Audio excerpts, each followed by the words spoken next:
Baik, waktunya kurang lebih 15 menit untuk paparan. Baik, yang nanti tanya jawab kira-kira. Majelis Ketua, itu untuk samakan saja antara ahli-ahli yang lain. Pak Andi Asrul masih ada di dalam.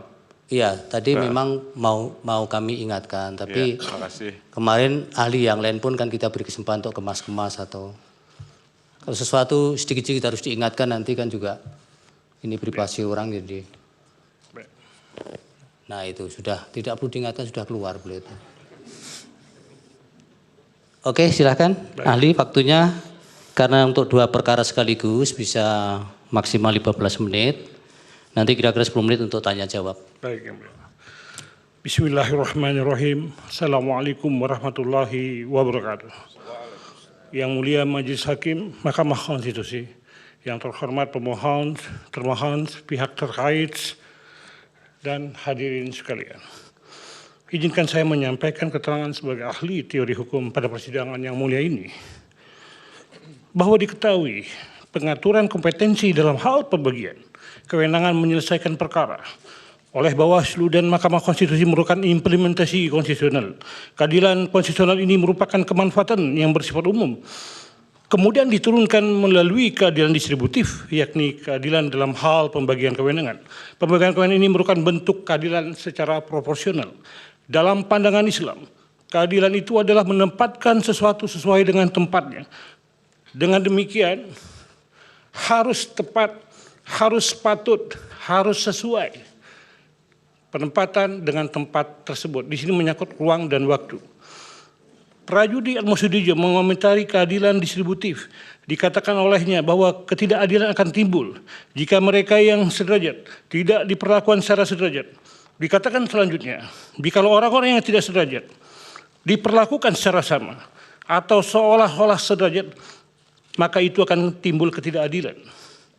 Dikaitkan dengan pembagian kewenangan Bawaslu dan Mahkamah Konstitusi dalam penyelesaian perkara pemilu, maka demikian itu sejalan dengan kaidah menempatkan sesuatu sesuai pada tempatnya. Kaidah ini merupakan keadilan yang pastinya mengandung kebenaran. Kebenaran dan keadilan merupakan satu kesatuan yang tidak terpisahkan. Perbuatan yang adil adalah sesuatu tindakan yang didasarkan pada kebenaran. Sejalan dengan hal ini, Al-Kindi mengatakan bahwa keadilan itu identik dengan kualitas sifat yang inherent dalam diri manusia yang mendorongnya melakukan sesuatu yang benar. Telah menjadi dalil yang masyhur bahwa mempersamakan 2 hal yang berbeda adalah tidak benar dan sekaligus tidak adil. Kebenaran dan keadilan merupakan duit tunggal. Satu terhadap yang lainnya saling memberikan legitimasi. Kebenaran dan keadilan diibaratkan sebagai 2 sisi mata uang yang sama. Dapat dibedakan, tidak dapat dipisahkan. Perbuatan yang adil adalah suatu tindakan yang berdasar pada kebenaran. Perihal kewenangan Bawaslu dalam hal terjadinya pelanggaran administratif pemilu secara TSM juga dapat dilihat dari hubungan antara Bawaslu dan Mahkamah Konstitusi sebagaimana diatur dalam peraturan Badan Pengawas Pemilihan Umum nomor 8 tahun 2022. Selanjutnya yang mulia, ahli tidak menyampaikan karena terdapat dalam naskah tertulis. Menyangkut kewenangan Mahkamah Konstitusi sebagaimana dimaksudkan dalam pasal 475 ayat 2 Undang-Undang Pemilu telah disebutkan secara tegas dan jelas secara letterlock ekspresi verbis tentang adanya kompetensi dimaksud.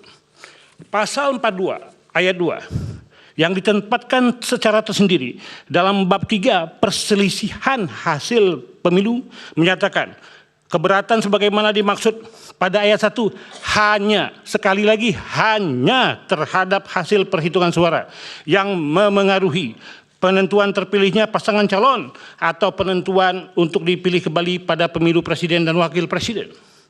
Frasa hanya terhadap hasil perhitungan suara bermakna adalah pembatasan dan itu qat'i tetap. Diksi hanya merupakan kata kunci pembatasan itu. Dalam bahasa lain adanya kompetensi. Secara argumentum a contrario atau dalam fikih Islam disebut mafhum mukhalafah bermakna bahwa penetapan hukum bagi yang tidak disebutkan dalam teks berlawanan dengan apa yang disebutkan. Dengan kata lain, sesuatu yang tidak disebutkan berlawanan dengan yang disebutkan dalam hal penetapannya. Terdapat dalil bahwa ketentuan hukum harus dilaksanakan berdasarkan susunan kalimatnya. Kata hanya merupakan peniadaan, nafi, sehingga ada kata menafikan. Selain yang disebutkan dalam teks. Selanjutnya, kalimat berdasarkan hasil perhitungan suara adalah bentuk penetapan, isbat. Di sini tidak ada peluang untuk memperluas atau menerapkan lain kewenangan Mahkamah Konstitusi tersebut. Dengan kata lain, tidak boleh ada referendum atau ijtihad. Dalam kaitan ini, Aristoteles menyebutkan keadilan dalam hal penafsiran hukum. Dalam penafsiran hukum harus memiliki epikeia, suatu rasa tentang yang pantas. Kepantasan identik dengan kebenaran dan keadilan. Dan demikian, pasal tersebut telah merinci, telah jelas membagi kompetensi dan merupakan kompetensi wilayah Mahkamah Konstitusi. Hal itu sesuai dengan aksiologi hukum yang dianut oleh konstitusi, yaitu kepastian hukum yang adil dalam pasal 28 ayat 1 Undang-Undang Dasar 1945. Kewenangan Mahkamah Konstitusi yang hanya terhadap hasil perhitungan suara selaras dan sejalan dengan pendapat Aristoteles.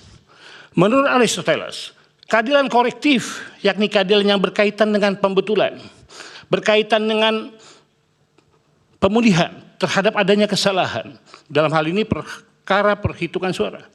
Kewenangan Mahkamah Konstitusi dalam hal perhitungan suara yang telah ditetapkan oleh KPU merupakan bagian dari keadilan korektif, yakni melakukan pemulihan atau pembetulan atas terjadinya kesalahan perhitungan yang menyebabkan migrasi suara yang terjadi secara masif dan signifikan dan tentunya mempengaruhi pemilihan terpilihnya paslon presiden dan wakil presiden atau untuk dilakukannya pemungutan suara ulang. Ditinjau dari aspek validitas, sebagaimana dinyatakan oleh Henkelsen, ahli berpendapat norma aku telah memiliki validitas. Menurut teori ini, hierarki norma hanya mengenal subordinasi dan subordinasi subordinasi, tidak adanya koordinasi. Pemilihan tata hukum positif merupakan hal utama yang salah satunya mendasarkan pada azas legalitas, tepatnya kompetisi absolut. Hal ini dengan kaidah fikih, ma la yatibul wajibu ila fihi fahuwa wajib. Sesuatu hal yang menjadi penyempurna dari sesuatu yang bersifat wajib itu, maka sesuatu itu adalah bersifat atau dihukumi wajib pula. Dikatakan dengan kompetensi ini, maka kompetisi yang notabene berkedudukan sebagai penyempurna dari sesuatu hal yang bersifat wajib, yakni mewujudkan cita hukum. Cita hukum kita ketahui sebagaimana Gustav Rauchbach mengatakan Rechtssicherheit, Gerechtigkeit, Rechtmäßigkeit. Tetapi konstitusi mengedepankan kepastian hukum yang adil. Kepastian secara prosedural, pasti di dalamnya ada keadilan prosedural untuk menuju keadilan substansial. Mencermati diskusi publik dan adanya desakan kepada yang mulia Mahkamah Konstitusi agar Mahkamah melakukan upaya atau tindakan progresif guna mengadili perkara pelanggaran administratif yang bersifat TSM, dan dengannya Mahkamah berwenang memutus dengan putusan pembatalan terhadap pasangan calon presiden dan wakil presiden, in casu Prabowo Subianto dan Gibran Rakabuming Raka, dan penghutang ulang, maka hal itu tidak dibenarkan secara hukum. Selain dalil-dalil yang ahli sampaikan di atas, terdapat kaidah yang umum yang menjadi rajukan bagi kita semua, dan ini diterima oleh teori kemanfaatan sebagaimana disampaikan oleh Jeremy Bentham. Darul mafasid mukaddaman ala jalbil masoleh, yang artinya menolak atau menghindari kerusakan, kemudaratan itu harus didahulukan daripada menarik kebaikan. Imam Jalaluddin Abdurrahman bin Abu Bakar As-Suyuti mengatakan bahwa semua produk hukum dikembalikan kepada ketentuan manfaat dan menghindari kemudaratan. Berdasarkan dalil ini, putusan Mahkamah Konstitusi harus didasarkan pada alasan pencegahan timbulnya kemudaratan tersebut. Demikian itu tentunya menjadi pertimbangan yang utama. Majelis Hakim Mahkamah Konstitusi, ahli meminjam teori von Bury, conditio sine qua non, bahwa tidak ada pelaporan administratif pemilu secara LSM kepada Bawaslu, maka akan berdampak terhadap pelaporan itu sendiri. Dugaan pelanggaran tersebut dianggap tidak pernah ada. Dan hal ini tentu menjadikan Mahkamah Konstitusi tidak berwenang mengadili perkara aku. Tegasnya, selain hasil perhitungan suara adalah bukan menjadi komposisi Mahkamah Konstitusi. Demikian keterangan ini disampaikan. Mohon maaf atas segala kekurangan. Semoga mendatangkan manfaat bagi kita semua. Wabillahi taufik wal hidayah. Wassalamualaikum warahmatullahi wabarakatuh. Waalaikumsalam. Dari pihak terkait ada yang mau ditanyakan untuk